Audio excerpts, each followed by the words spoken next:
This week we're looking at being inspired by faithful people. It was in 2002 and I was about to start a new job. So I did what any sensible person would do and find out who was already doing this job and was also very good at it. His name's John Young, by the way. His advice was, wherever you do it like Barnabas. Wherever you go, be a Barnabas. And ever since then, Barnabas has become one of my faith heroes. We meet Barnabas first of all in the book of the Acts of the Apostles in chapter 4. And he keeps popping up throughout that book and is referred to by name in some of Paul's letters. Barnabas wasn't his actual name. It's a nickname given to him by the disciples. His actual name was Joseph, and he was a Levite born in Cyprus. A Levite was a member of the Israelite tribe of Levi, which had traditionally provided minor officials who worked in the temple. So why did they call him Barnabas? Well, Barnabas means one who encourages, an encourager, a cheerful, positive, tankard, half full, if not brimming over sort of guy, a supporter, a helpmate. It's not a bad reputation to have earned, is it? And Barnabas not only could talk the talk, he walked the walk. We learn that Barnabas was one of that first generation of Christians who sold property, some land back in Cyprus, we suppose, and gave the money to the apostles to use for the work of the church. Luke, the author of Acts, tells us that Barnabas was a good man, full of the Holy Spirit and faith. And we read that through his work and warm-heartedness and spiritual wisdom and the work of others like him, many people came to faith in Jesus. Early on in Acts, Barnabas goes to Tarsus to find Paul, then called Saul.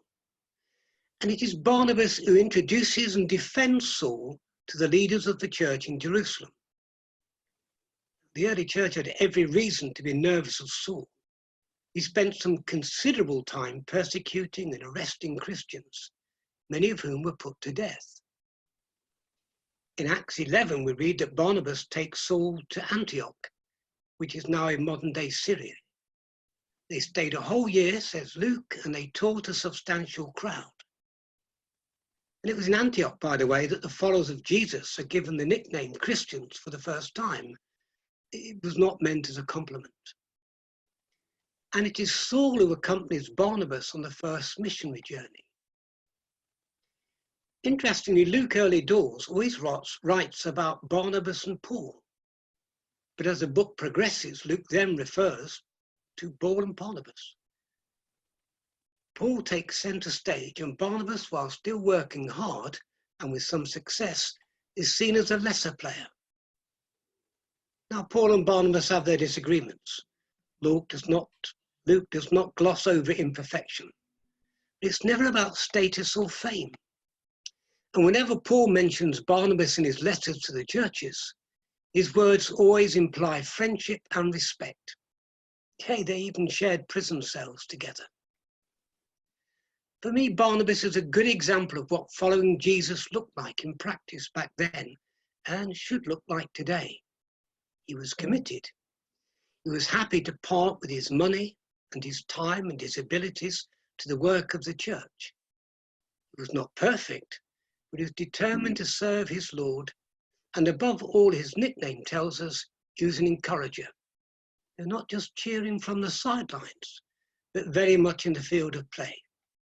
Yeah, I reckon if you want a model for discipleship, then my mate Barnabas is a good one. Whenever I read about him, I'm challenged to look at myself. It's all too easy to carp and criticize. It costs much more to give, forgive, and encourage. But that's what Jesus did, isn't it?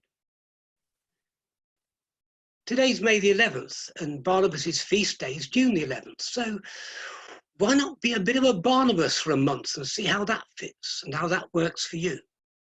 Try it. It'll make you smile.